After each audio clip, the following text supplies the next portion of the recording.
Hello, my name is Dr. George and this is Dear Doctor. I have had several ladies complain about toilet infection. Well, I understand why you feel that way. Some complain that just after they visited the toilet, they began to have itches and rashes and all that and discharge. Well, here again to burst your bubble, there is really nothing like toilet infection. I'm sorry, I know. The pharmacist told you, the laboratory scientist told you, some hospitals even told you have toilet infection. But hello, welcome to Dear Doctor. We get to burst your bubble today. There's no such thing as toilet infection. When we come back, I will help you understand what exactly is happening to you, what you can do about it, and how you would handle yourself to prevent this so-called toilet infection. I'll see you soon.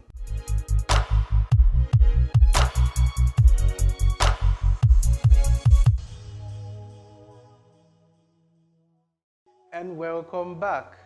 We were just talking about toilet infections. Is there really anything like toilet infection? Let me help you understand.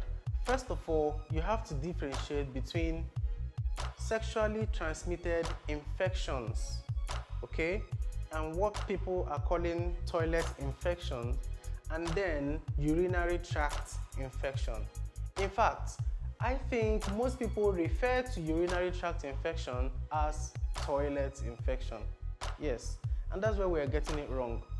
A sexually transmitted infection implies that a man met a woman, they had intercourse, after which an infection was moved from either or a microorganism that is not supposed to be in the reproductive organ of the woman or the man moved from the woman to the man or from the man to the woman.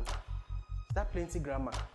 Basically, the man gave the woman something or the woman gave the man something that either party shouldn't have had.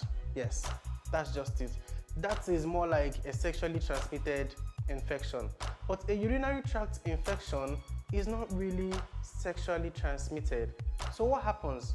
You remember those times you went to a wedding and you didn't trust their toilet, so you held your urine, you were in a bus, you had no option, you held the urine. You've been in several places where you didn't find it comfortable to urinate and you held the urine back until hours after when you go to your mighty trusted toilet, or you go home, don't mind me, and you eventually eased yourself. That is a very big cause of the urinary tract infection. Yes, when you ultimately urinate after you've been holding it back, not everything comes out anymore. The bladder isn't even willing to push it out anymore. If you notice, more often than not, you are the one forcing it to come out because you just feel it. And some get to trickle back and stay there. And guess what? They culture. They culture themselves into whatever microorganism that might be left in them. And when you continue this practice over time, believe me, you will come down with a urinary tract infection. The next group of people are douchers. Yes, they want their vagina to smell wonderfully nice. And so they get some of these creams advertised to them and they rub on the area, they rub inside and all that. Guess what? You are destroying the normal flora of the area. The reproductive organ of the woman is capable of cleaning itself. It is in fact dubbed the name Area 1%. Yes, it's capable of cleaning itself and making itself clean. It doesn't need your help. When you try to do that, you destroy the bacteria that is in charge of this cleaning. That's what you do. The next group of people are people who wash. They like to use whatever kind of soap and wash even inside that part of the body. That's very unhealthy. Allow the vagina to clean itself. If you have been conducting these practices, please do not hold any toilet responsible. It did not infect you. So, now that you know a few things about what has been leading to the urinary tract infection you have and not a toilet infection, you have to understand that you need some practices to keep up with maintaining this degree of hygiene to prevent yourself from getting infected. So when we come back, we'll be talking about the things you need to do to maintain good hygiene in that part of your body and not have to tell tales of toilet infections. I definitely will see you soon. Bye for now.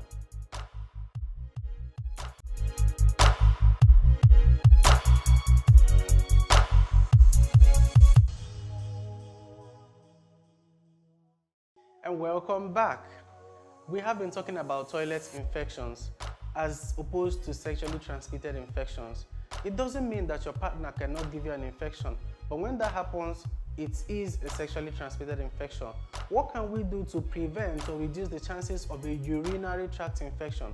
Please, ladies, drink some water. Drink water as often as you can whenever you feel thirsty. And so, whenever you feel like urinating, please find a comfortable place and urinate. There are several banks on the street. You can always stop, get into a bank or one of the fast foods. There are multiple ways you can do that. Now that you know that the toilets are not infecting you, so walk in there, ease yourself. When you want to wipe, please wipe backwards and not forwards. I'm sure you understand what I mean. You wipe backwards, you do not wipe forwards, so that you do not introduce foreigners into the Holy Land.